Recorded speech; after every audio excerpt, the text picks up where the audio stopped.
কলকাতা মেট্রোর যাত্রীদের জন্য সুখবর। আজকে আমরা কলকাতা মেট্রোর একটি আপডেটের ব্যাপারে কথা বলবো। তো আপনারা যদি এই রকমের ভিডিও দেখতে আগ্রহী থাকেন বা আমার চ্যানেলের ভিডিওগুলি আপনাদের ভালো লেগে থাকছে, তাহলে দয়া করে চ্যানেলটিকে সাবস্ক্রাইব করুন এবং বেল বাটনটি অল অ্যালাউ করে দিন।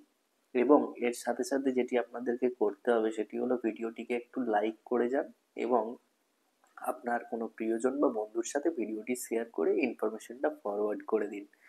তো কলকাতা মেট্রোর যাত্রীদের জন্য এই খবরটি হলো, নোয়াপাড়া থেকে বিমানবন্দর পর্যন্ত মেট্রো পরিষেবা চালুর প্রস্তুতি সম্পন্ন হয়েছে। সম্প্রতি 6.25 কিলোমিটার দীর্ঘ এই পথে পরীক্ষামূলক ট্রায়াল রান সফলভাবে সম্পন্ন হয়েছে। মানে এই পথের যে ট্রায়াল প্রোগ্রেসটি সেটি মেট্রোর তরফ থেকে করা হয়ে গেছে এবং ট্রায়ালটি সাকসেসফুল হয়েছে।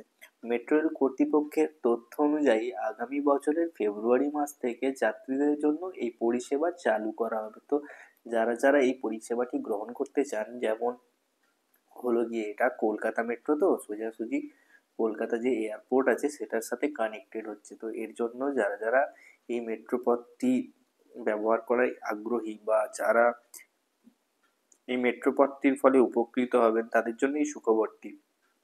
তো তারা দয়া করে ভিডিওটি লাইক করবেন এবং বিমানবন্দর মেট্রো স্টেশনটি ভারতের বৃহত্তম ভূগর্ভস্থ স্টেশনগুলির একটি হবে। তো ভারতের যত রকমের ভূগর্ভস্থ বা মেট্রো স্টেশন আছে তাদের মধ্যে বৃহত্তম যে কোনো একটি হতে চলেছে এই কলকাতা মেট্রো স্টেশনটি, মানে বিমানবন্দর লাগোয়া বা এয়ারপোর্ট লাগোয়া, যার দৈর্ঘ্য 550 মিটার এবং প্রস্থ 41.6 মিটার।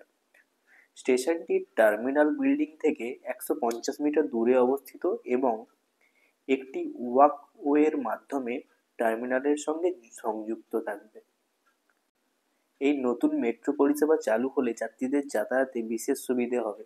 বিশেষ করে বিমানবন্দরে যাওয়া বা যাতায়াত আরও সহজ এবং দ্রুত হবে। মেট্রো কর্তৃপক্ষ আশা প্রকাশ করেছেন যে এই পরিষেবা চালুর মাধ্যমে কলকাতা পরিবহন ব্যবস্থা একটি নতুন অধ্যায়নের সূচনা করবে। তো আমাদের এই ভিডিওটি যদি আপনার ভালো লাগে তাহলে আপনি দয়া করে ভিডিওটি লাইক করবেন এবং আপনার বন্ধুদের সাথে শেয়ারটা করবেন, অবশ্যই করবেন।